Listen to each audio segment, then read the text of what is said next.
Et normalement, on va être bon. Ok, ça enregistre. C'est parti.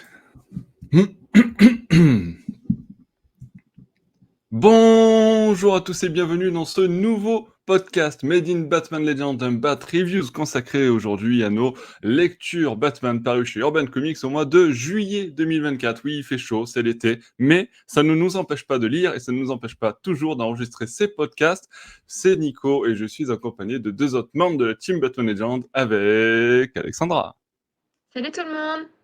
Mais aussi Siegfried. Bonjour tout le monde. Voilà, nous sommes tous les trois pour vous parler de 5 lectures parues chez Urban Comics au mois de juillet. On va entamer avec peut-être la plus attendue d'entre elles. Je pense que je ne me trompe pas en disant ça. Même moi, je l'ai lu, hein, comme quoi je peux être à jour pour certains podcasts. On va parler du Joker et de notamment Joker The Winning Card. Tiens, Alexandra, parle-nous-en un petit peu. Mais oui, Jamy. Alors, désolée, c'est pas de la moquerie, mais tu avais un ton très sympathique. Ouais, En plus, ça fait un petit moment que je suis passée là. Je suis Ouais. pas venue parce que bon, c'était dur de garder le rythme. Mais là, on pouvait pas passer. Enfin, moi, en tout cas, je pouvais pas passer à côté de cette lecture-là, surtout que j'ai eu l'opportunité de le lire un peu en avance pour le chroniquer dans le magazine Canal BD. Donc, c'est scénarisé par Tom King. Tom King qui revient encore une fois en force avec plusieurs autres titres. Alors, il y a un titre qui est Danger Street, qui est plutôt là sur d'autres personnages de l'écurie d'ici, et puis aussi sur un autre vilain de chez Batman avec le pingouin. Et donc là, le Joker The Winning Card, il est accompagné de Mitch Gerads au dessin et offre un Batman sur sa première année, comme on a pu voir dans le film The Batman, interprété par Robert Pattinson, avec une façon de relater le lien assez puissant entre le Joker et Batman. Donc, on va dire que je pense que ces influences peuvent être aussi liées à Killing Joke. Et donc, il propose d'une manière, je trouve, assez originale, un Joker très effrayant, très violent, très impactant, où on a cette petite ambiance à la Riddler avec des petits mots qui dispersent, avec des pleines pages, avec plein de petites cases comme ça, où il y a des mots qui sont relatés, et surtout une série de meurtres clairement perpétués par le Joker, où Batman va se lier avec le commissaire Jim Gordon, où encore une fois, on a une petite aperçu de comment fonctionne la GCPD, où Gordon essaye d'avoir un lien avec Batman pour se faire aider sur les enquêtes, ce qui n'est pas toujours super bien perçu. Et ils vont essayer ensemble de l'arrêter avec une fin, voilà, qui peut paraître un peu à la Killing Joke. Moi, j'aime beaucoup ce titre parce que déjà dans son originalité, alors là, j'ai l'impression que je ne vends pas une originalité parce que ça appuie sur des inspirations, mais on peut aussi bien s'inspirer tout en mettant sa patte, et je trouve que Tom King arrive très bien à le faire. Et là, surtout, ce qui est la grosse plus-value, ça va être le dessin avec les pages de Mich Gérard qui fonctionnent, selon moi, très bien, plus avec la colorisation qui est assez impactante. Il est aussi assez court, pas très long, et je le trouve encore une fois intéressant pour des néophytes. Et moi, c'est important quand même pour moi. Je le trouve quand même voilà, assez accessible, tout en étant assez émoustillant pour nous sur un Joker, je le répète, et je pense qu'on l'a assez peu vu dernièrement dans les récits, très, très, très violent. Et je pense que c'est là aussi où je le trouve le plus challengeant, en tout cas face à Batman. Ouais, c'est très violent. D'ailleurs, c'est pour public averti, on va le dire. Même si Ouais. il y a pas de gros mots, il y a beaucoup de caractères spéciaux pour illustrer les gros mots, Ouais. ce qui fait que du coup, voilà, ça coupe un peu la lecture. Moi, ça m'a presque un peu gêné par moments. Il y en avait beaucoup trop. Mais sinon, Ouais. effectivement, sur le fait que le Joker était violent, tu as raison. Attendez une seconde. Oui, alors j'étais en direct avec la Batcave. Apparemment, on aurait reçu Ok, une retranscription, les amis. On reçoit une retranscription en direct dans ce podcast. Je la mets à l'écran. Allô? Allô? Y'a quelqu'un? Ah. Allô? Ah putain, c'est Signal là. Ça brouille le signal, c'est fou ça quand même. Bon, j'espère que vous recevrez cette transmission à la Batcave. Je voulais juste dire un petit mot concernant le dernier album Joker, là, The Winning Card. Dire que j'ai beaucoup aimé. J'ai bien aimé. C'est comparé à ce qu'on avait vu la dernière fois. Ben là, je trouve que c'est un Joker qui fait peur, qui est mystérieux. J'adore le fait qu'on ne le voit jamais parler véritablement. C'est simplement des didascalies qui sont dans des cases à côté. Et ça montre le côté détaché du personnage. Voilà, où on a vraiment on sait pas exactement qui il est, pourquoi il est. Et j'aime beaucoup cette histoire un peu year one du Joker. Je trouve que c'est un très très bon récit. Moi, j'ai véritablement accroché et j'aime le fait que Batman ne sait pas raconter des blagues. Voilà, c'est hein? Non mais putain de grillon de merde. Non mais ça merde là, je sais pas pourquoi. Chier. Voilà, Ah, vous on l'avez est sur de reconnu, l'acting c'est studio Benoît. en plus, hein. Voilà, donc C'est c'est vraiment, effectivement Benoît qui voulait intervenir sur The Winning Card. Alors voilà, nous avons bien reçu sa retranscription et attention, époustouflant, aussi époustouflant que cela puisse paraître, on l'a même en direct. Benoît? Allô? Allô? Allô? Allô, Putain, est-ce mais que ça tu as toujours capte des cigales toujours pas, autour de c'est toi fou ou ça quand pas? même. C'est quoi ce bordel? Ça capte pas dans la Batcave, hein, les gars. Hein. Faut faire un truc pour le signal. Hein. Ouais, on Oh. y En plus, travaille, je on y vous travaille. vois, mais je vous entends pas. C'est fou Ah, ça. c'est Bon. dingue. Hein? on dirait mon grand-père, c'est affolant. Je Bon, bah, t'appuie? qu'est-ce que vous voulez? monotone. Écoutez, je fais ce que je peux. Hein. Je vais vous envoyer des trucs. D'accord? Ça Mais marche. bon, voilà. Bon, Alfred, coupe. À la prochaine. Salut Benoît. Alors voilà, ça c'était vraiment en direct. Parce qu'il est voilà, il a pu faire un petit coucou, donc on l'a mis vite fait en direct, mais bon, les conditions ne sont pas optimales pour Benoît, vous l'aurez compris. Mais il tenait à nous laisser son avis sur le récit, donc le voilà. Ceci étant dit, effectivement, Siegfried, est-ce que tu veux rebondir sur ce que disait Alexandra et sur ce que disait Benoît par rapport à ce récit sur The Winning Card? Oui, tout en ayant apprécié le comics, je suis un peu moins enthousiaste que mes collègues, donc j'ai un peu expliqué pourquoi. Déjà, Ouais. Urban nous promet le récit du Joker le plus terrifiant depuis Killing Joke. Bon, bah, ça veut quand même dire qu'en 40 ans, on n'aurait pas fait de récit vraiment terrifiant du Joker. Je trouve ça un petit peu insultant. Autant on peut estimer qu'à la rigueur, Arkham Asylum n'est pas un récit du Joker. D'accord, à la rigueur, si on veut. Bon, ça, on triche un peu, mais pourquoi pas.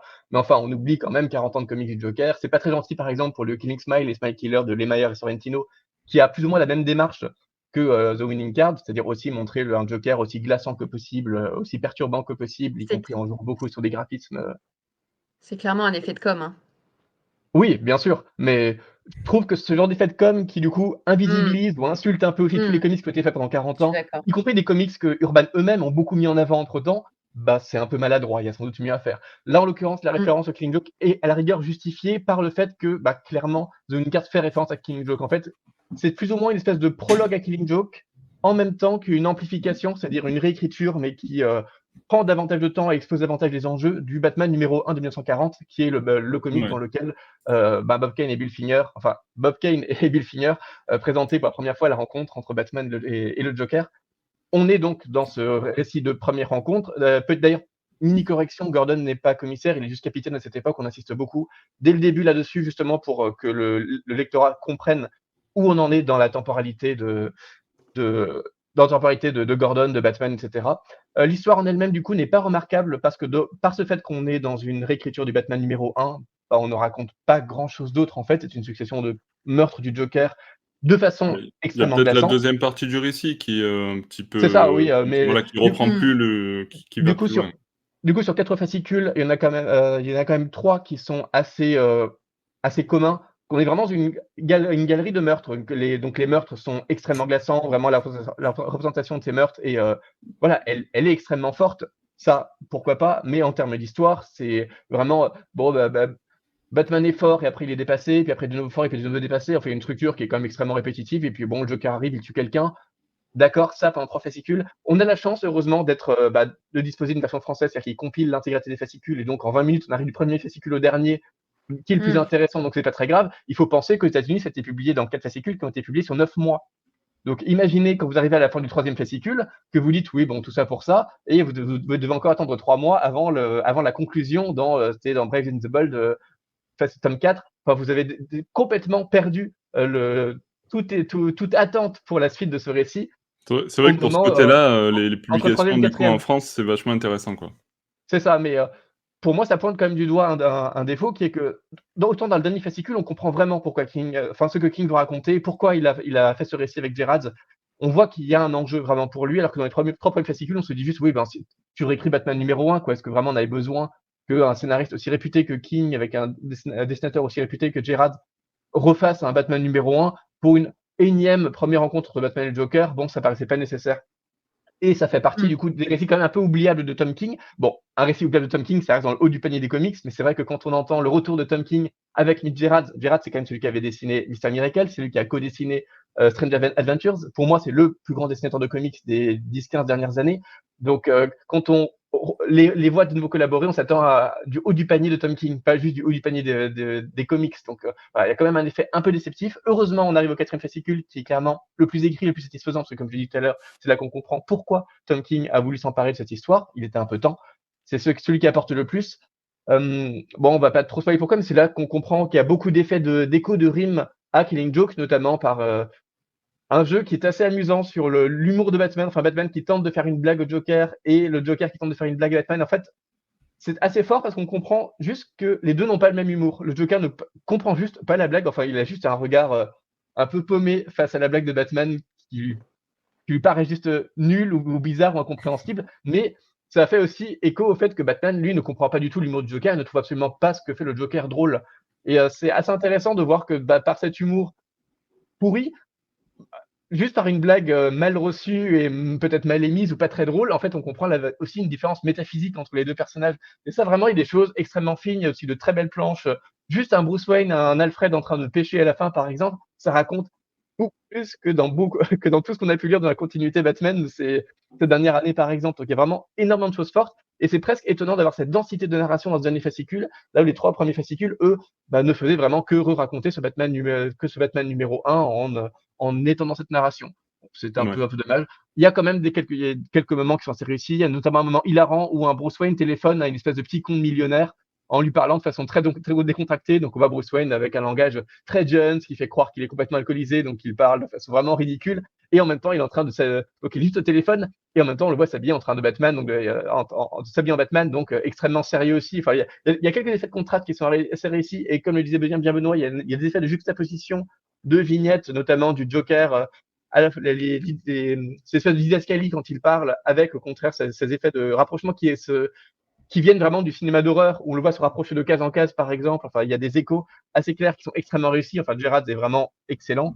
Mais voilà, peut-être qu'il aurait été bon de disséminer des éléments plus intéressants dans les trois premiers fascicules pour ne pas juste tout blinder dans le quatrième. Mais voilà, comme dit, heureusement, on a la chance d'être chez Urban. C'est-à-dire qu'en 20 minutes, vous arrivez du premier au quatrième fascicule. Donc, le temps que vous passiez la sur déception, bah, vous êtes déjà arrivé au moment où ça devient intéressant, et ça reste quelque chose de recommandable, même si voilà, j'aurais souhaité que l'ensemble soit plus marquant et pas juste le quatrième fascicule, parce que ça fait quand même une moyenne qui est un peu plus basse que ce qu'on aurait pu avoir. Et de même, comme j'ai dit, c'est Wincard donc a été publié en 4 fascicules dans les Brave and the Bold. Brave and the Bold, c'est une anthologie, c'est-à-dire que dans chaque numéro, on publie, je crois que c'est 3 ou 4 histoires différentes, donc à chaque fois un numéro, et puis parfois 3 mois après, vous avez la suite, etc. Et c'est un format anthologique. L'avantage de ce genre de format anthologique, c'est que à côté de King Gerard, qui est un peu la raison pour laquelle vous avez acheté le Brave and the Bold, bah, vous allez avoir 3 récits par souvent des tandems moins connus, voire pas du tout connus, et ça vous permet des découvertes qui sont parfois extrêmement chouettes, alors que vous ne les auriez jamais achetés séparément. Et je trouve ça dommage que Urban ne publie pas les Brave and the Bold, parce que cet apport anthologique permettrait vraiment des découvertes stimulantes de récits qui sinon ne seront jamais publiés en français, parce qu'on Ouais. n'ira jamais vers un énième récit Batman par un tandem jamais connu et publié indépendamment, par exemple. Donc avec cette espèce de starification qui fait qu'on sélectionne uniquement les numéros intéressants et on oublie le reste, bah, ça fait aussi beaucoup de récits qui vraiment valent le coup et qu'on ne verra jamais. Donc j'aurais bien aimé que voilà, c'est un peu l'occasion de rappeler qu'il y a un format de publication de DC Comics qui est vraiment intéressant parce que ça permet de profiter de la starification pour faire connaître des récits très différents par le style et par l'histoire et moins connus. Et bon, c'est un peu dommage qu'on ne reprenne pas ce genre de schéma chez Urban pour insister sur une starification qui du coup crée aussi énormément d'attentes et attentes qui risquent d'être un peu déçus, pas complètement, mais quand même un peu déçus, comme ça peut être le cas ici pour Winning Card, je trouve.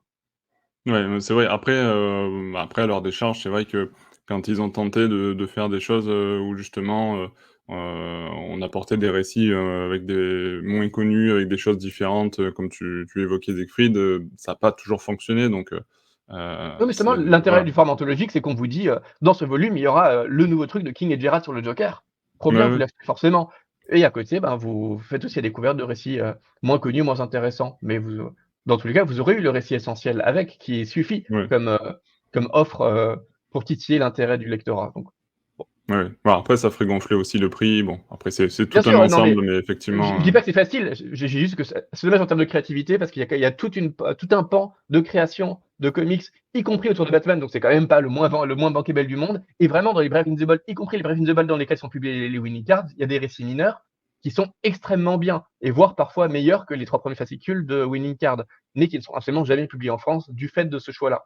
Et ouais, donc c'est ouais. un peu c'est vraiment une perte en termes de créativité pour Batman parce que en vous voyez dans nos reviews, quand on doit parler de Nocturne ou Dark City, à quel point on est blasé. Il y a même quelques-uns parmi nous qui ne lisons même plus la continuité Batman tellement c'est nul. Et c'est triste de se dire que on a l'impression que Batman ça devient vraiment nul chez DC, alors qu'en fait il y a cette pépinière de créativité mais qui n'est juste pas publiée chez Urban et qui Ouais. du coup donne cette impression de fadeur générale, alors même que si, il y a toujours énormément de créativité et toujours des récits extrêmement forts, simplement n'ont pas le potentiel commercial aux yeux d'Urban pour une publication française, et c'est dommage. Pour l'image que ça donne aussi de ce que peut encore être Batman dans les comics. Ouais, bien sûr, bien sûr. Alexandra, est-ce que comme moi, tu as entendu, un peu de positivisme, dans ce récit, de la part de Siegfried? Plutôt je t'entends pas ton micro, il est coupé. J'ai dit bien sûr, mais de toute façon, il est de plus en plus positif, hein, franchement, il a Est-ce que changé tu avec penses que nous, ça hein. est-ce que tu On penses a que une ça vaut une mauvaise, alerte Siegfried? J'ai quand même dit beaucoup de mal pour un comics de Tom King. non, Hein, non, alors là, je suis pas sûre, là, pour le coup, tu es trop Non? optimiste, toi. Bah non, il y a pas une alerte parce que globalement, Bon, il est pas bon. très convaincu, Est-ce qu'un volume sur sur le 4, projet. est-ce qu'un chapitre sur 4 vaut une alerte Siegfried? Non. Non? Bon, OK. Bah Bon, sinon, l'alerte Siegfried n'a plus j'aurais de tout sens. donné, hein. on est d'accord. Merci Alexandra. Bah, De quoi? De quoi? Tu dit quoi?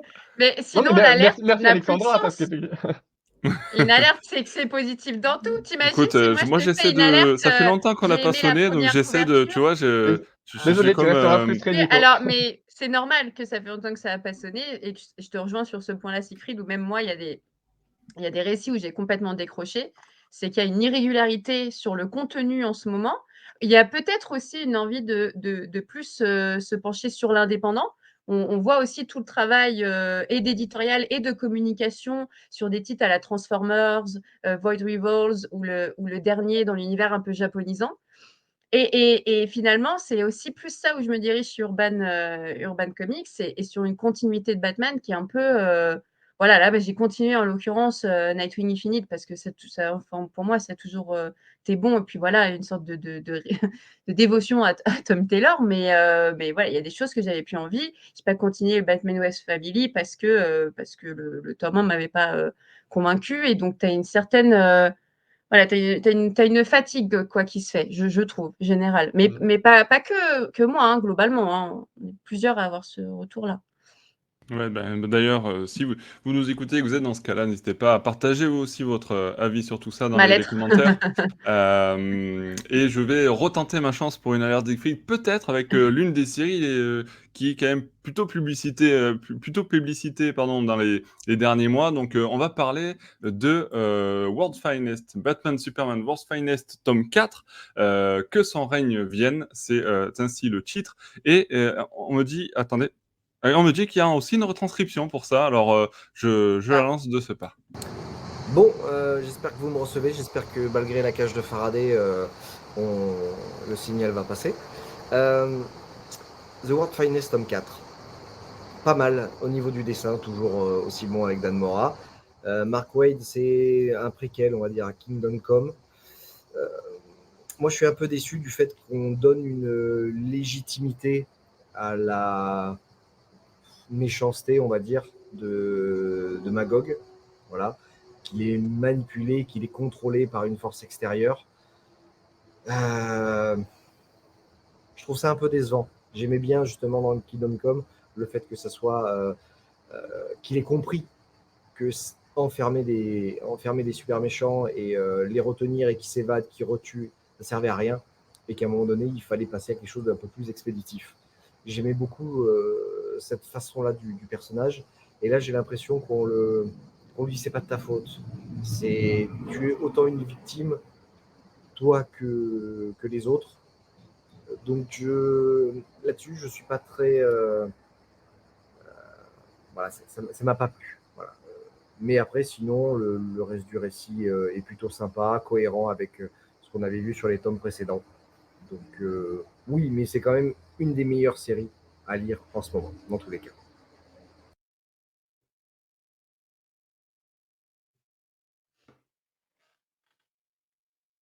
On t'entend Ah, pas. m'entendez pas. Je disais, c'était effectivement l'avis de Benoît sur Batman Superman World Finest, tome 4.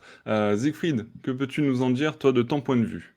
Et je suis Bah, hyper, excuse-moi Siegfried, mais je suis hyper surprise. C'est une des meilleures séries. Parce que moi, du coup, j'ai arrêté au tome 2. J'ai pas, je sais pas pourquoi, j'ai pas du tout accroché. Je n'arrivais pas. Et il dit que c'est une des meilleures séries en ce moment. Vraiment? Jusqu'au tome 4, là? C'est une vraie question. Vous Ça avez vraie entendu question. ce petit sourire de Siegfried? Il s'est Pour le entendu. coup, très très bon courage, Nico, pour trouver le moindre élément pour justifier Ah, l'alerte Siegfried, parce que vraiment, Oui! ah mince! vraiment, c'est pas bon. Non, mais Euh, on est d'accord. Je comprends pas. Mais je t'écoute, Siegfried, parce que là, je suis surprise. on est d'accord. Effectivement, le tome 1 est absolument catastrophique. Le tome 2 était nettement plus correct sans être génial. Le tome 3 était vraiment médiocre. Et là, on continue quand même sur une lancée vraiment pas du tout positive pour ce retour de Mark Waid sur Batman. On se souvient notamment, il y a des problèmes des délires dans tous les sens, sans aucune caractérisation, une espèce de d'agglomération, de galeries surabondantes de personnages, heu, pas du tout maîtrisés. Enfin, c'était vraiment catastrophique et extrêmement décevant de la part d'un architecte comme a pu l'être Mark Waid. Là, il se reprend de nouveau pour Taylor. Donc, Batman Superman World Finest tome 4 est divisé en 3 parties.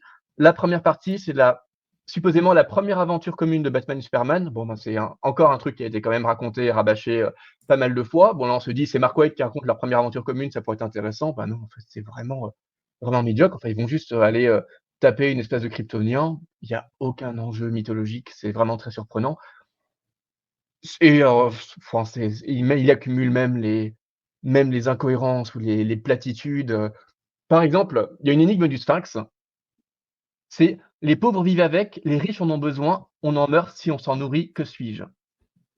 Oui, ben, c'est rien, d'accord. Enfin, c'est une énigme qui est presque aussi connue que, qu'est-ce qui a 4 pattes le matin, 3 pattes, 2 pattes à midi et 3 pattes le soir, quoi.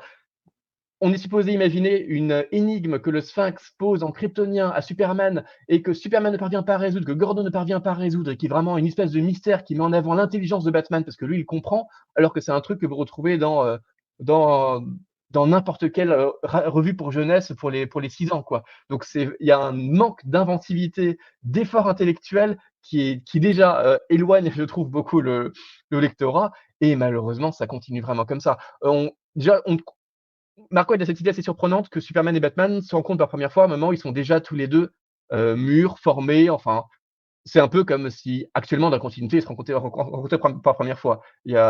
C'est un peu décevant. Enfin, quand je pense par exemple, c'était extrêmement polémique, mais à ce qu'avait fait, Frank Miller récemment dans son Superman Year One, qui n'a même pas été publié en français, c'est dire à quel point c'était polémique, mais il racontait justement les débuts de Superman et cette première rencontre entre Batman et Superman, à une époque où Batman utilisait encore des armes à feu, par exemple. Et Superman vient à peine d'obtenir ses pouvoirs, donc il n'a pas encore érigé tout à fait un code moral. Enfin, les super-héros, du coup, sont vraiment dans une période d'incertitude et en cours de formation, et c'est aussi en interagissant les uns avec les autres qu'ils vont établir petit à petit leur code de conduite et une dynamique d'équipe. Et ça, c'était quand même une idée qui était extrêmement intéressante. Là, au contraire, il y a aucun progrès moral entre les personnages et pire encore, à un moment, ils se battent dans la forteresse de solitude et Batman connaît une particularité extrêmement fine de la forteresse de solitude qui lui permet de vaincre le super vilain alors il connaissait pas Superman avant, il est même pas supposé avoir déjà mis les pieds dans la forteresse de solitude, donc ça n'a aucun sens, par exemple. Ou il dit à Superman: «La semaine prochaine, je vais t'entraîner au combat d'arts martiaux pour que tu t'améliores» et Superman lui dit: «OK». Et très bien. 3 pages après, Batman et Superman se quittent et Batman lui dit: «De toute façon, je ferai jamais confiance à des êtres super puissants, on se reverra sans doute un jour, mais pas tout de suite». Bah, il faut savoir, en fait. Enfin, voilà, c'est pour moi, ça témoigne vraiment d'une espèce de légèreté, de superficialité d'écriture de Mark Waid qui est pour une première rencontre entre 2 personnages qui devrait vraiment être un récit extrêmement fort, en fait, écrit ça complètement par-dessus la jambe et se soucie même pas de donner une cohérence narrative interne à son récit, avec des interactions qui sont complètement loupées et ça manque complètement d'ampleur. Enfin voilà, vraiment un foirage total de la part de Wade qui est assez surprenant et en plus c'est vraiment assez mal dessiné, vraiment pas terrible. Bon, il y a aussi, l'annual numéro 1 qui à la rigueur donc qui accumule plusieurs petits numéros qui sont assez inégaux. Je noterai surtout un très chouette numéro sur les Challengers de l'inconnu par Christopher Cantwell et dessiné par, Jorge Fornes qui est en pleine forme. C'est court, mais pour le coup en 10 pages, c'est, très dense, c'est très bien dessiné, c'est vraiment super chouette. Les 2 autres récits sont un peu plus oubliables et donc le gros morceau, c'est celui qu'évoque Benoît, qui est un peu le seul un peu mémorable parce que c'est effectivement le retour de Mark Waid dans Kingdom Come. Donc on se dit: «Ouch, sacré enjeu quand même». Je rappelle quand même, parce que c'est quelque chose que le lectorat français ignore beaucoup, parce que ça n'a jamais été publié en français, que, Kingdom Come en fait a eu beaucoup de suites, de préquels et cetera.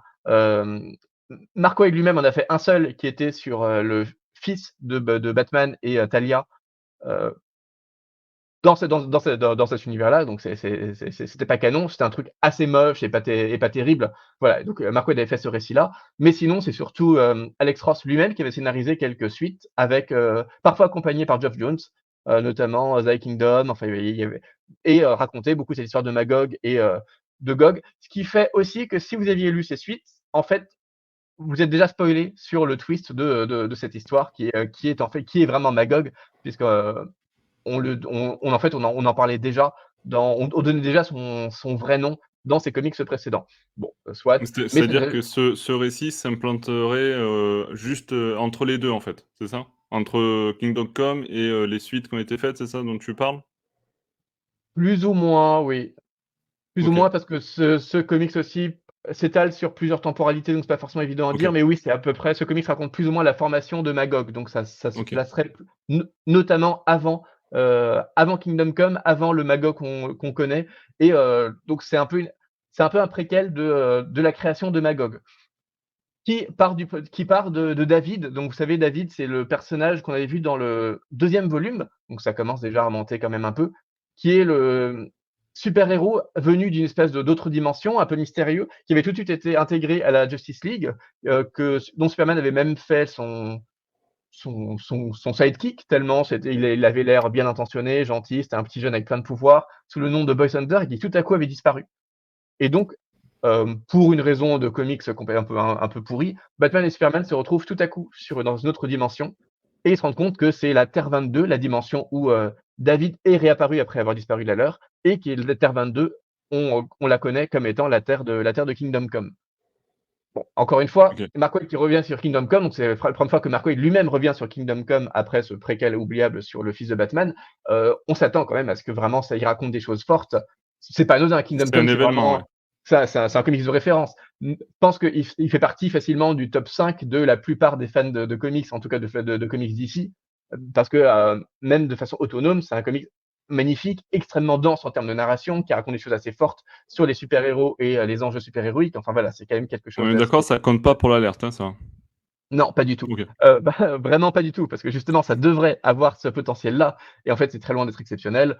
Hem, Déjà psychologiquement, c'est vraiment assez nul. David se sent abandonné par Batman et Superman, on sait pas trop pourquoi. Enfin, Batman et Superman ne pouvaient pas le poursuivre dans cette, dimension où il sait même pas qui il serait. Bon, et donc il leur en veut et du coup, il devient un peu méchant et il se fait aider des Batman et Superman de Terre 22, pour les combattre. Donc ça donne lieu à un fascicule entier de bagarres entre les Batman et Superman de Terre 22 et nos Batman et Superman alors qu'on sait très bien qu'ils vont finir par être copains, mais que voilà, pour à la fois parce qu'ils sont manipulés par David et parce qu'ils sont manipulés, on le découvre après par Gog. Il y a ces bagarres qui sont complètement vaines et je trouve ça difficile d'investir un lecteur dans une bagarre dont on sait très bien qu'elle peut pas durer parce qu'on sait très bien que des Batman et Superman, même d'autres dimensions, vont finir forcément par se rendre compte qu'en fait ils sont dans le même camp, le camp de la vérité et de la justice et par s'allier. Donc faire un fascicule entier de ce genre de combat, ça n'emporte pas l'adhésion d'un lectorat qui n'y croit pas forcément et voilà, tout ça, c'est vraiment juste un prétexte à raconter l'espèce de jeunesse de Magog. Mais est-ce qu'on avait vraiment besoin de la jeunesse de Magog? L'intérêt de Kingdom Come, qui est quand même un comics qui va sur ses 30 ans, c'est que c'est bon, on apprécie Kingdom Come, en fait. On aime tous Kingdom Come. Donc on n'a plus besoin d'un préquel de Kingdom Come puisqu'on l'apprécie. C'est un peu le défaut qu'avait pu avoir un film comme Solo, par exemple. Il y a un moment où, à partir du moment où ça fait 50 ans qu'on aime Han Solo, en fait, on n'a plus besoin d'avoir un préquel de connaître ses origines puisqu'on apprécie déjà le personnage dans sa maturité. Là, c'est Ouais. un peu le même problème. Ou alors, il faut que ça soit vraiment exceptionnel, mais sauf qu'on se fichait un peu de ce personnage de David, on se fichait un peu de ce personnage de Magog, et tout est écrit vraiment avec ouais, encore une fois, c'est très mal caractérisé, c'est très mal. Les enjeux sont un peu nuls, la psychologie est un peu nulle, les retournements sont un peu nuls. À la rigueur, si le récit était vraiment bien écrit et bien dessiné, on pourrait se dire bon, c'est pas exactement ce dont on avait besoin en tant que lectorat. Kingdom Come n'en avait pas besoin, mais c'est pas très grave. Au moins, c'est bien fait et on accepte à la rigueur cette petite addition pas nécessaire. Mais là, comme en plus, vraiment, ça a l'air d'être du remplissage, alors que quand tu reviens sur Kingdom Come, quand Wade lui-même revient sur Kingdom Come, on s'attend vraiment à quelque chose d'exceptionnel, pas juste du remplissage. En plus, il revient avec Dan Mora. Dan Mora, c'est vraiment pas le pire des dessinateurs. C'est pas un manche, c'est pas Alex Ross.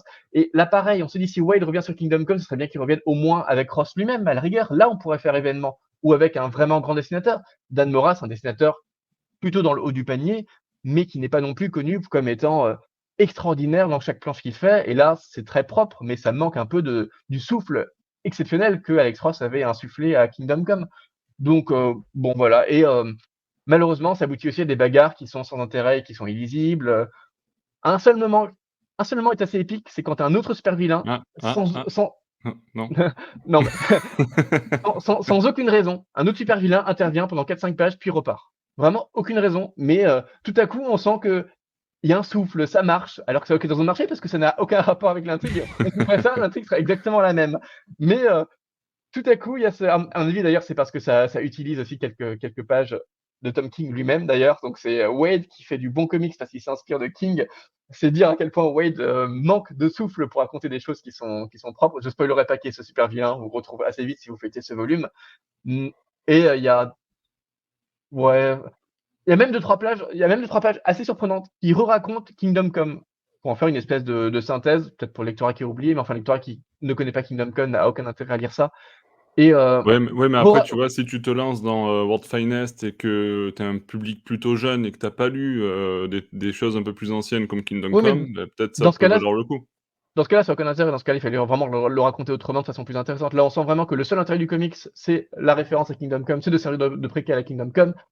Or, c'est mal raconté, et si vous ne connaissez pas Kingdom Come, ça n'a pas grand intérêt. Voilà, vous avez même donc 2-3 planches qui synthétisent un peu Kingdom Come, mais pas dessinées par Alex Ross. Du coup, c'est du Kingdom Come en moins bien dessiné. Bon, c'est Et en vraiment, et en et en plus, pour rendre vraiment. accessible Kingdom Come aujourd'hui avec les formats poche, ils peuvent aussi enfin, voilà, c'est aussi une autre manière de toucher le public et de toucher les plus jeunes, donc Tiens, tu d'ailleurs, pas obligé de il est passer sorti en format nomade ou pas, le Kingdom Come? Je sais plus. je sais plus, mais enfin, vu tous les autres titres, il doit être Ouais, ouais. dedans. Franchement, ça Ouais, serait ouais, bon de soit il est savoir, sorti, soit il mais va arriver, ouais. soit il va arriver, c'est sûr, mais enfin, je rejoins Siegfried sur le fait, d'épuiser les classiques, et de soit à chaque fois y faire référence. Bon, en l'occurrence, moi, j'avais plutôt bien aimé sur le titre Wedding Cars avec Killing Joke, Mmh. mais enfin, si c'est juste, tu vois, tourner en rond pour au final revenir sur l'objet de base Ouais, qui est ouais. très bien, bah, ça sert à rien, quoi. Ah, ça, c'est un peu Ouais. fatigant parce qu'on a ça, enfin, tout l'univers Star Wars pour moi, il explore beaucoup trop ce point de vue-là pour juste faire du merchandising, hein, clairement, faut pas se mentir. Et donc là, je pense pas qu'il y ait un objectif très merch, autour de Kingdom Come, mais par contre, une réédition, bah, ça oui, ce serait plus intelligent d'en faire un préquel où il n'a pas besoin des fois, on n'a pas besoin de tout dire. Des fois, on n'a pas besoin de savoir quelle est l'origine du Joker. On n'a pas besoin de savoir ce qui s'est passé avant, de faire un spin-off et cetera. Donc je suis plutôt d'accord sur le point de vue de Siegfried sur ça. Ouais. Siegfried, je te voyais chercher pour le nomade peut-être, tu as une info ou? Oui, apparemment, il y a eu un nomade l'année OK. dernière de Kingdom Come. Ouais. OK, donc vous pouvez peut-être Mais ouais, le retrouver, chez votre libraire préféré. Alors effectivement, vous l'aurez compris, pour World's Finest, c'est pas forcément, Alert Siegfried, c'est pas forcément, hyper recommandable non plus, mais on vous non, recommande mais d'aller lire, bien Kingdom sûr, Come lisez par contre. Kingdom Come, Voilà. ouais. Mais Voilà, effectivement, n'hésitez pas. ce qui aurait été bien, c'est que ce volume justifie une réédition de Kingdom Come et peut-être l'édition d'un autre volume qui compilerait tout ce qui a été fait autour de Kingdom Come, par exemple, dont ce récit-là, avec les préquels, les séquelles qui n'ont jamais été publiés en français. Enfin, ça aurait pu donner quelque chose de plutôt intéressant. Mais pourquoi faire ça? D'autant que ce qui était étonnant avec les suites de Kingdom Come, c'est que, comme je l'ai dit, à part le petit fascicule sur Ibn Shalaf, le fils de Bruce Wayne, la plupart n'avaient pas été scénarisés par Mark Waid. Donc on se dit c'était quand même étonnant de voir Mark Waid un peu abandonner son bébé pour laisser Alex Ross et Jeff Jones scénariser des contenus Kingdom Come. Donc là, voir Mark Waid revenir là-dessus, c'est un peu récupérer son bébé 40 ans après. Ouais. juste pour ça. Il y a un truc qui me dépasse quand même dans cette espèce de retour de Mark Waid qui, même en revenant sur Kingdom Come, ne parvient à faire que ça, quoi. Il y a une déchéance quelque part qui est extrêmement triste à constater. Ok. Alors que Ok, c'est ok. fou parce qu'il est capable de revenir et de faire des choses assez originales. Enfin, c'est ce qu'il a fait quand il a repris le run de Daredevil suite à Bendis et Brubaker. Il a offert quelque chose de différent. Et là, il semble un peu se perdre, peut-être dans une sorte de tradition liée à Kingdom Come. Je sais pas. Il y a peut-être une sorte, le cahier des charges aussi était peut-être pas assez clair. Enfin, moi, tout ce que tu me dis sur le tome 4, c'est ce que j'avais l'impression de voir dans le tome 1 et le tome 2, et c'est pour ça que j'ai pas pu continuer, c'est que je trouvais ça tellement plat. Surtout pour ce scénariste-là qui est capable de faire beaucoup mieux. Bon, vous m'avez compris. Pas de recommandations particulières pour cette série-là, mais on va enchaîner et on va essayer d'accélérer un petit peu. On va parler d'une autre sortie, plutôt jeunesse, du coup, puisque c'est dans la collection Urban Blast et c'est Batman Wayne Family Adventures, tome 3. Alors, le tome 1 nous avait plutôt déçu, le tome 2 était un petit peu meilleur. Est-ce que le tome 3 est encore meilleur, Zekrin? Pas du tout. À la Ah. rigueur, il est plutôt Ah du bah dis niveau donc, je vais pas y arriver aujourd'hui, moi. du premier. Non, désolé. Déjà, petite surprise éditoriale, ce volume est présenté comme une série à suivre sur le quatrième de couverture, alors que c'est pas du tout une série à suivre, c'est une succession de petites histoires qui n'ont absolument aucun lien les unes avec les autres et qui sont pas du tout continuées ou précédées par le volume précédent et le volume suivant. Donc, je ne comprends pas cette mention. Graphiquement, c'est particulièrement raté, pas juste parce que c'est moche, mais aussi parce que l'enchaînement des cases est Ok. affreusement rigide. Les physionomies sont rigides, il y a un vrai manque de maîtrise de la séquentialité des codes de la bande dessinée, que ce soit dans l'action ou pour les dialogues. Donc, il y a vraiment c'est surprenamment mauvais, même d'un point de vue artistique, ce qui quand même est dommage. Et ce qui était un peu fatigant dans le premier tome, c'est que c'était plein de petites histoires très courtes, dont la plupart n'étaient pas drôles. Alors qu'à chaque fois, ça se basait sur une chute. Bon, c'est plutôt embêtant. Là, on reprend la même logique, c'est-à-dire que la moitié des récits n'a juste pas de chute, donc on comprend pas trop. On nous raconte une histoire pendant 10 pages et ça tombe juste à plat à la fin. On sait pas trop pourquoi on nous a raconté ça. C'est même pas supposé faire sourire en fait. C'est juste nul.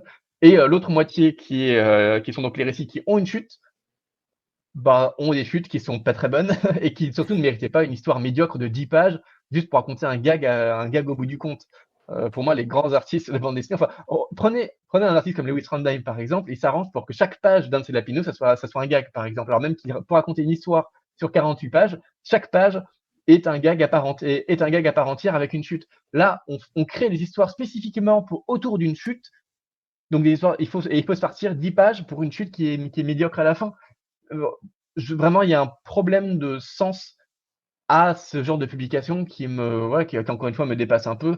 On a même le cliché de l'histoire où Batman, il y a des cauchemars à cause d'une toxine sur sa solitude et sur la mort de ses parents, mais il s'en sort en se souvenant qu'il y a une grande famille. Bon, le truc qui a été raconté littéralement 350 fois dans l'histoire de Batman, et je crois que ça n'a jamais été raconté de façon aussi pauvre que là. Enfin, vraiment, il y a absolument rien qui va. Il y a un seul bon point, c'est que à un moment, Poison Ivy apparaît et elle est présentée par un carton, parce qu'à chaque fois qu'il y a un nouveau personnage, il y a un carton qui présente le personnage, que comme c'est une série pour la jeunesse, parfois les personnages ne sont pas forcément connus. Donc Poison Ivy apparaît et elle est présentée dans un petit encart comme la petite copine de Harley Quinn. Donc je trouve ça bien que enfin ça soit assez intégré au canon, que ces personnages sont lesbiens, pour que même dans une série pour enfants, ça y est, c'est officiel, on peut dire à des enfants qui ont, je sais pas, 8 ans, ça doit être le public visé par ce volume, et encore, je pense qu'à 8 ans, on est trop intelligent pour lire ce genre de trucs. Voilà, on estime qu'un enfant de 8 ans peut accepter, ça y est, que Ivy et Harley Quinn sont lesbiennes. Donc ça, c'est plutôt rafraîchissant, je trouve, en termes de représentation, même si ouais, se réjouir de ça dans des comics qui sont médiocres, c'est dire à quel point il faut mettre la barre bas quand même pour essayer de tirer un micro truc à apprécier quelque part. Donc après Ça un ça tome 8, m'a ça, ça m'attriste vraiment qu'on dédie du temps à l'édition, qu'on dédie du papier, alors qu'il y a des titres, qui essayent, d'être publiés en indépendant, auprès de maisons d'édition et qui n'y passent pas, et là, du coup, ça rentre un peu des fois dans un schéma, de stratégie chez Urban qui est un peu incompréhensible, quoi. C'est-à-dire que, peut-être réduire, tu vois, les parutions et enlever ces productions-là qui sont, enfin, je suis même pas sûre qu'en plus, ils gagnent beaucoup d'argent avec ça. Ça, Après, moi, j'ai je fait sais pas, un peu un il faudrait j'ai avoir les fait ventes, mais j'ai fait des effectivement, tours, il y de a peut librairies, il y a ils peut-être, vendent pas, hein. ouais, il y a peut-être un public, mais en tout cas, ça diversifie un peu, mais bon. Bah, en fait, c'est soit le public qui va directement et donc du coup, les parents y vont parce que c'est, comme un titre que tu peux enfin, c'est comme Mmh mh. les intégrales de Batman TAS, mais en tout cas, les libraires ne les défendent pas.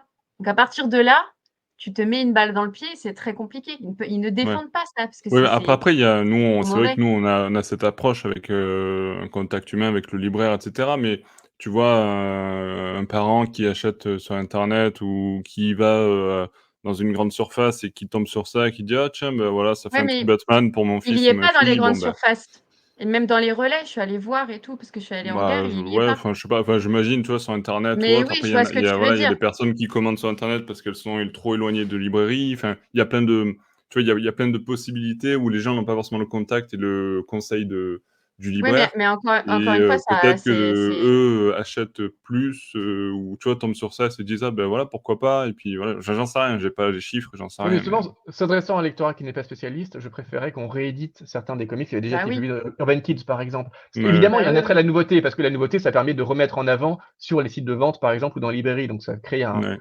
ça crée un effet de fraîcheur que Non, n'ont mais plus les là, anciens comics avec qui sont plus défendus. Mais du coup, republier les Batman, les comics Batman Das, republier les contes de Gotham ou que sais-je, avec une nouvelle édition qui permet de le remettre en avant, par exemple, plutôt que de faire non, mais ça. là, ils ont Non, ça juste fait voulu surfer sur le webtoon. Ils ont encore créé une collection Urban Blast que vous allez voir dans 1 an ne va plus du tout, d'accord. être, cataloguée. Enfin voilà, c'est encore une fois une direction où ils s'y perdent un peu. Ils lancent trop de trucs en même temps pour selon moi. OK. OK, OK. Bon, vous l'aurez compris, on n'est pas hyper fan de ce Batman Win Family Adventures, en tout cas, pas, de ce tome 3. Je vous propose, les amis, d'enchaîner avec, une quatrième lecture et cette fois-ci, on va revenir, sur une série, de la continuité principale. Je vous propose de parler de Nightwing, donc Nightwing Infinite tome 6, l'équipage des croisés. Alors, justement, on me dit, dans la Batcave que, on a une retranscription pour lui aussi. Ouais, non, je sais pas si c'est mieux ou pas.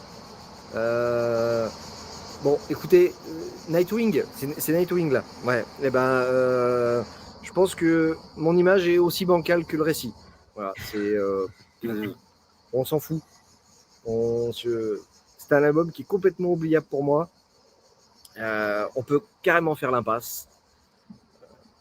Voilà, c'est Nightwing qui s'amuse à jouer aux pirates. Bah, c'est cool pour lui. Bon, voilà, ça n'a pas un très grand intérêt. Ça aurait pu être raconté en quelques pages, voire en quelques cases, simplement. Donc, bon, pour moi, je ferai l'impasse là-dessus. Voilà, Benoît ferait l'impasse sur, ce tome 6 de Nightwing Infinite. Siegfried, est-ce que tu peux, toi, nous donner ton avis? Est-ce que tu es un peu plus, positif que Benoît? Moins? Pareil? Non, je suis plus positif que Benoît. Surtout que Ah! les derniers volumes nous avaient vraiment déçus, pas tant parce que c'était médiocre que parce que vraiment on sentait que ça il y avait un effet d'essoufflement qui était L'essoufflement. assez fort. Ouais, Mmh. dès le tome 3, déjà on se disait: «Bon, c'est un peu moins bien, mais pourquoi pas?» Et puis au tome 4 et 5, ça se confirmait vraiment que ça ne racontait plus rien et puis cette histoire de sang cœur qui s'éternisait alors qu'on s'en fichait complètement, alors, déjà, il faut qu'on soit clair que c'est un comics qui est inconséquent, dans le sens, à mon avis, si vous passez du 5 au 7, il y aura pas de différence, dans le sens où la continuité est complètement mise entre parenthèses pour les 2 histoires qui sont racontées ici. Comme dit, c'est pas forcément un mal parce que bon, bah, cette grande histoire, c'était, l'histoire de, Blockbuster tué par Sanker. Enfin, moi, j'en ai rien à faire de Sanker, je sais pas pour vous, mais on en a assez parlé comme ça, on s'en fiche un peu. Ce qu'on veut voir avant tout, bah, l'espèce de miracle de fraîcheur qui était les premiers volumes de Nightwing Infinite, dont l'intérêt était pas tant l'histoire que l'écriture des personnages, les relations entre les personnages, l'espèce de fraîcheur qui s'en dégageait, le souffle d'aventure et bon, bah, que ça soit une espèce de continuité ou pas, c'est pas dramatique du moment qu'on retrouve le Nightwing qu'on aime et qui fait des choses qu'on aime, et ça, c'est quand même quelque chose qu'on retrouve ici. Ce qui donne aussi une espèce de légèreté qui fait qu'on accepte des choses qu'on n'accepterait pas, dans du Batman Comics ou du Detective Comics, par exemple. Là, par exemple, on nous parle d'une nouvelle société secrète qui est l'équipage des Clés Croisées, qui est une espèce de super coffre-fort, parce qu'ils gardent des objets secrets depuis des siècles, et dont le quartier maître est le Capitaine Blood parce que c'est la société secrète qui est à l'origine du nom de Bloodhaven. vous dites, oui, bon, qu'est-ce que c'est que cette espèce de pirate? Et puis cet effet de mythologie où on invente de nouveaux trucs qui ont donné un nom à une ville. Euh, on se souvient à quel point c'est nul quand on fait ça sur Batman et Gotham, par exemple. Mais là, à la rigueur, on s'en fiche parce que c'est juste du Nightwing Infinite, c'est juste Blüdhaven. C'est juste une espèce de délire un peu marrant. On n'est pas supposé vraiment prendre au sérieux et dans ce sens-là, ça marche. En plus, bon, c'est Tom Taylor quand même. Il a plus de légitimité à inventer à remodeler un peu une mythologie. En plus, voilà, avec cette espèce de décalage de second degré que Chip Zdarsky, qui n'a absolument rien fait sur Batman et qui se permet de réécrire des origines du Joker, par exemple. Pas petit tacle Ouais, gratuit, il s'est pris une balle gratuite, notre ami mais bon, Zdarsky, il avait rien demandé, hein, mais bien mérité quand même. C'est dessiné par Stephen Byrne qui essaye d'imiter Redondo. Donc le dessin est pas très spécifique et malheureusement, bon bah Redondo c'est Redondo quoi, c'est quand même difficile à imiter, mais ça reste extrêmement propre, étonnamment propre. On a vu des imitateurs qui étaient beaucoup moins inventifs beaucoup moins, beaucoup moins capables que ça. Donc ça reste dépourvu de toute inventivité de la composition, contrairement à ce que fait Redondo, qui est quand même essayé à chaque planche de trouver des petites astuces pour renouveler dynamiquement l'intérêt, ne serait-ce que par le dessin. Là, la composition est assez, je dirais pas fade, je dirais plutôt scolaire, mais avec le dessin très propre en aplat de Byrne qui imite Redondo, donc ça se lit vraiment très bien, très agréablement. L'histoire de la société secrète est un peu négligée parce qu'on s'en fiche de cette société secrète, mais ça va nous raconter la relation entre Nightwing et une ancienne amante, Bea, qui était donc sa copine avant qu'il soit en couple avec Babs. À un moment, il avait perdu la mémoire. Donc ça permet de renouer un peu avec cette période qui était un peu négligée dans les comics, parce qu'on revient pas trop, je trouve, là-dessus, ce qui était un peu étonnant. La plupart des scénaristes font comme si cette période n'avait pas existé. Bon, soit. Mais du coup, c'est bien écrit parce que si je vous dis Nightwing retrouve une amoureuse qu'il avait, autant il avait perdu la mémoire, vous dites mince, ça va être compliqué par rapport à Barbara, ça va être une espèce de triangle amoureux. C'est un peu nul parce qu'on n'a pas envie de voir Nightwing dans un triangle amoureux. En fait, Nightwing, ce qu'on aime chez lui, c'est que c'est quelqu'un d'extrêmement droit, d'extrêmement propre sur lui. Et en fait, c'est vraiment chouette parce qu'il n'y a aucune ambiguïté. À aucun moment on suggère qu'il a encore des sentiments pour Bea ou qu'il doute de son amour pour Barbara. Et je trouve ça fort de créer cette espèce de tension vers un triangle amoureux, mais qui est juste un prétexte en fait à remontrer à quel point, bah non, Nightwing en fait il est au clair, il est extrêmement prévenant avec cette ancienne amoureuse et les deux personnages parlent vraiment avec beaucoup d'honnêteté, beaucoup de bienveillance, très rafraîchissante. Et à aucun moment personne ne suggère que ça remettrait en cause quoi que ce soit de ce qu'il vit de vraiment authentique avec Barbara. Et je trouve ça assez fort parce que ça pourrait jouer sur plein de clichés et on sait que 95% des scénaristes de comics qui auraient eu ce prétexte pour un triangle amoureux auraient joué sur le triangle amoureux pour en faire une espèce de sous-intrigue. Et là, vraiment, c'est pas le cas. Et je trouve ça bien parce que ça montre à quel point Tom Taylor a compris le personnage de Nightwing et l'univers dans lequel il évolue, l'univers dans lequel il faut le faire évoluer pour que le lecteur continue de l'apprécier. Et donc ça fait vraiment plaisir. Ensuite, on a un adorable petit interlude de Michael P. Conrad, avant un backup qui est complètement raté pour le coup, sur un ancêtre de Dick dans la Normandie du XIVe siècle, qui affronte une espèce de Joker du Moyen-Âge. Vraiment, ça rappelle les heures les plus sombres de Batman dans les années 50, où Batman et Robin remontaient le temps et donc ils affrontaient un Joker. Où qu'ils aillent, il y avait un Joker médiéval, un Joker romain, un Joker des Mille et une nuits. Enfin, vraiment, on l'acceptait parce que c'était décalé, mais c'était vraiment tout pourri. Là, que ça s'intègre à la continuité, vraiment, pourquoi quoi. En plus c'est moche, c'est raconté, enfin vraiment c'est oubliable.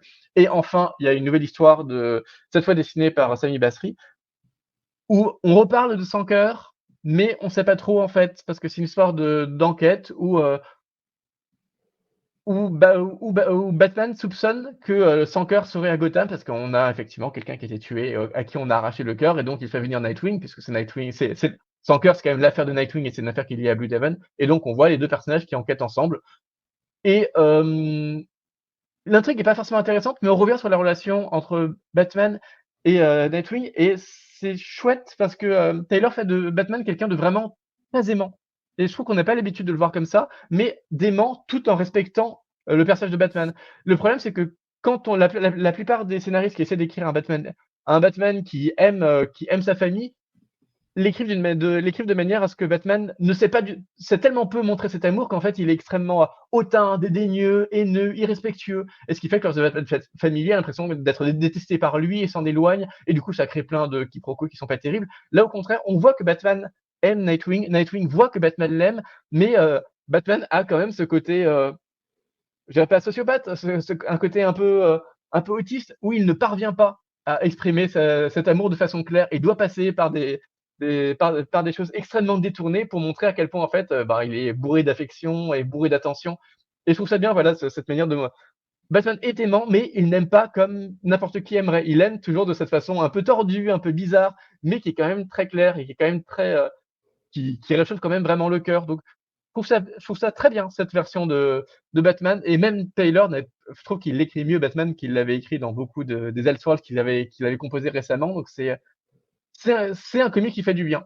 C'est pas un comics, inoubliable. Encore une fois, même en termes d'intrigue, c'est, heu, c'est complètement oubliable parce que ça ne raconte absolument rien sur la continuité. Vous pourrez sauter du tome 5 au tome 7 sans problème. Mais je pense que vous ne lisez pas Nightwing Infinite pour l'intrigue de Sans Cœur. Je pense que vous le lisez avant tout pour cette fraîcheur qui se dégage de l'écriture de Tom Taylor. Et Tom Taylor qui avait été un peu en demi-teinte sur les 2-3 derniers volumes, là on le retrouve, je dirais pas qu'il est à son plus haut, mais on le trouve vraiment en forme, au moins avec ce souci de raconter quelque chose de très humain. Et c'est ce que moi j'aime et j'essaie de retrouver chez Taylor en tout cas. Donc ça fait dans un mois qui était quand même assez nul en termes de comics, dans une période, ça fait quand même quelques mois que les comics sont assez pitoyables. Là, on a quelque chose qui renoue avec une fraîcheur qui nous avait manqué, que beaucoup essaient d'imiter, même Mark Waid, même Geoff Jones, on a beaucoup dit dans les précédentes interviews qu'il tentait d'imiter Taylor mais n'y parvenait pas. Bah là, on trouve Taylor qui renoue avec ce qu'il sait faire et ça fait quand même plaisir. Donc, je recommanderais quand même toutes ces lectures. C'est pas un grand comics, c'est pas un comics inoubliable, c'est un comics qui sera sans doute oublié très rapidement et que c'est un comics qui malheureusement bah, est un tome 6 qui arrive après des tomes 4 et 5 qui sont vraiment pas bons. Donc pourquoi est-ce que vous liriez le tome 6 dans une série qui est pas top? Je sais pas forcément, mais au moins les personnes qui s'accrochent vont retrouver le Nightwing qu'ils aiment et vont retrouver le DCverse qu'ils aiment et ça déjà ça fait un peu plaisir.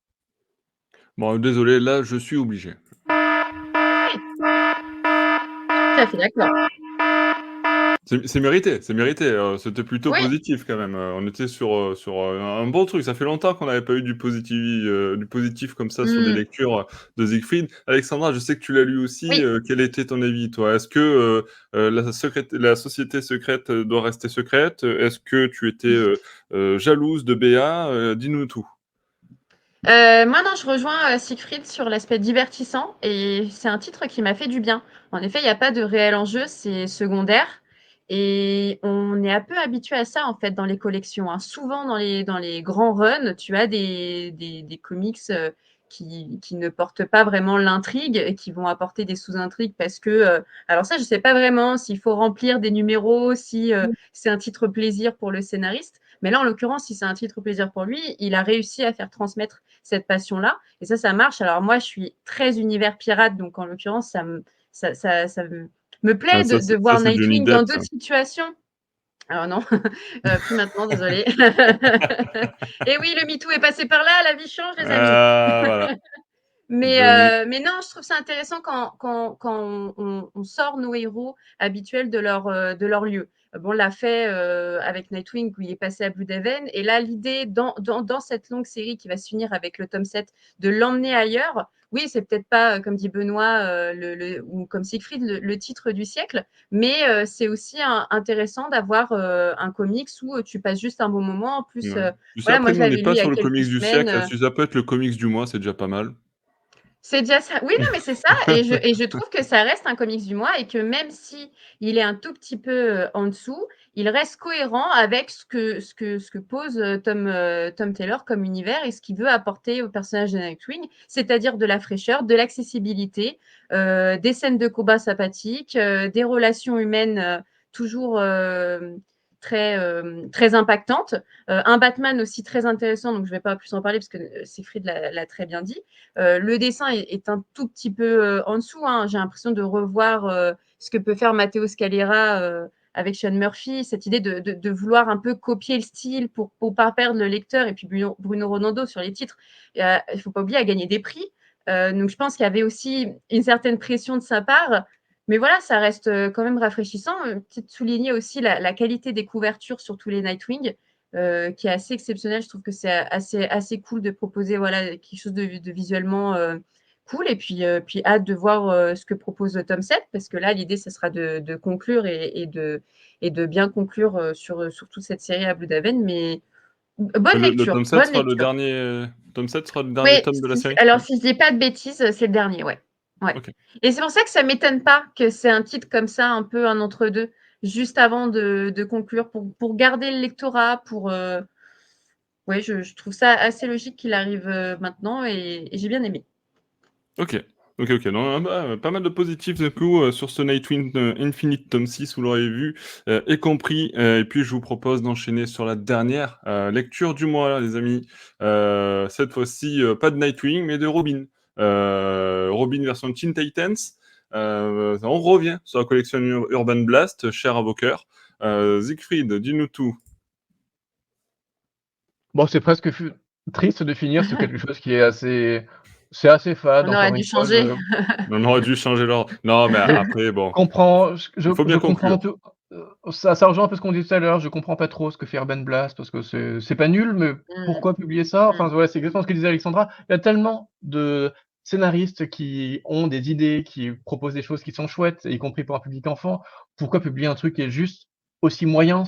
C'est pas nul, mais c'est vraiment pas bien. C'est plus une perte d'argent qu'autre chose. Je pense qu'on a mieux à s'infliger dans le peu de temps de vie qu'on a que des comics qui sont aussi terriblement moyens. Bon, donc c'est juste un comic d'aventure gentil. Le dessin, il est gentiment passe-partout, même s'il n'est pas très maîtrisé. Il y a plein de fois où on se dit, tiens, l'enchaînement des cases est un peu rigide. Encore une fois, on est dans ce problème de maîtrise de la séquentialité qui est quand même pas terrible. Il y a tellement de bons dessinateurs que pourquoi en publier qui ne maîtrisent pas bien les codes de la bande dessinée? Je trouve ça un peu paradoxal. Il y a pas mal de maladresse d'écriture et des choses qui sont énormément répétées. Par exemple, Damien doit dire au moins 50 fois qu'il ne veut pas de Dick dans l'équipe des Teen Titans parce qu'il est jaloux de lui. Oui, bon, pourquoi le répéter 50 fois? Enfin voilà, il y a un problème de caractérisation des personnages et peut-être de sous-estimation de l'intelligence du public à qui il faut répéter les mêmes choses 300 fois pour qu'il les intègre. Régulièrement dans l'intrigue, on revoit Deathstroke qui poursuit en fait Garfield Beast Boy, et donc on le voit mener son enquête pour essayer de le retrouver, et chaque fois ça ne sert absolument à rien. Enfin, il y a littéralement des pages où il va dans un magasin interroger des gens et puis les gens lui disent: «Non, je l'ai pas vu».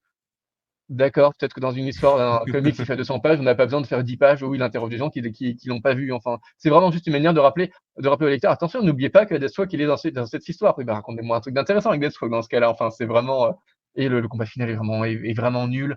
Il y a énormément de remplissage, les 3/4 c'est même pratiquement que du remplissage. Il y a même 10 pages entières où les personnages vont juste faire des courses sans aucune péripétie, mais vraiment aucune. Enfin, voilà, c'est pas honteux, mais c'est vraiment juste pas bon. Il y a tellement mieux pour l'âge visé qu'il y a aucune raison de lire ça. On précise même pas que c'est un premier tome, alors que clairement l'intrigue n'est pas du tout close ensuite.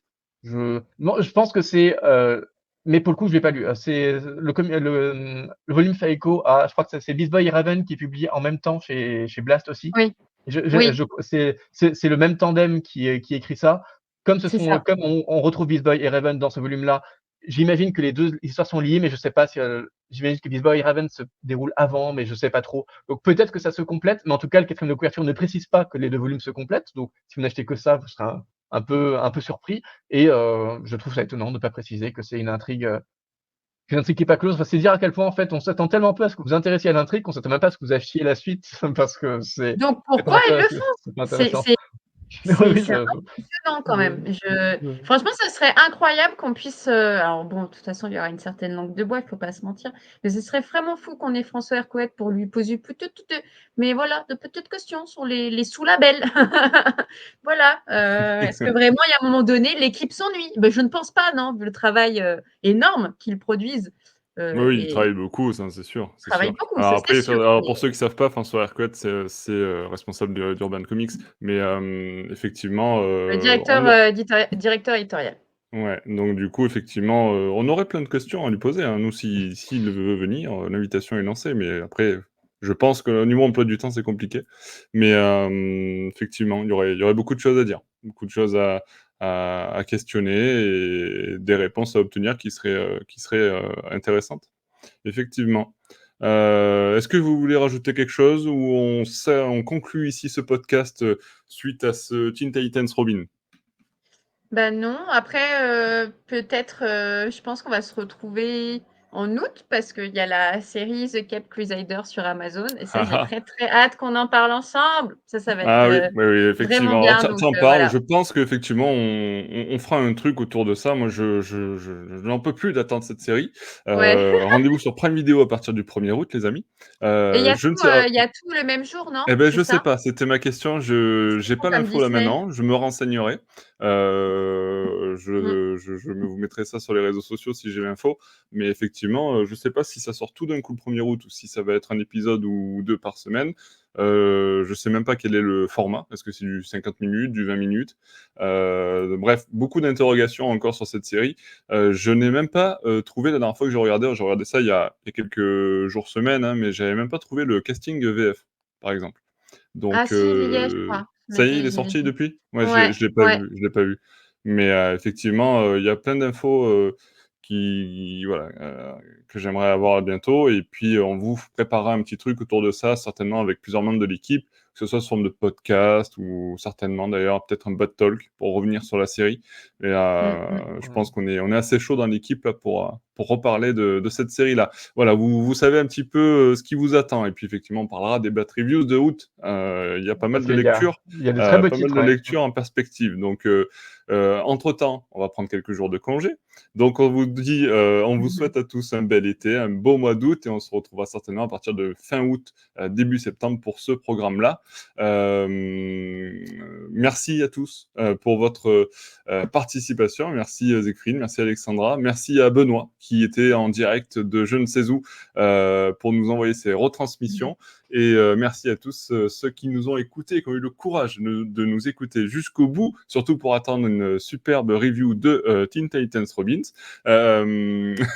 N'hésitez pas à nous donner vous aussi, vos avis sur les récits en question, et à nous dire peut-être si vous avez aimé cette, retransmission en direct, de Benoît. Donnez-nous, tout ça, dans les commentaires, que ce soit sur YouTube, sur nos réseaux sociaux, sur batmanlegend.com, vous en avez l'habitude.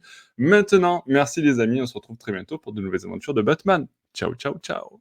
Salut tout le D'accord. monde!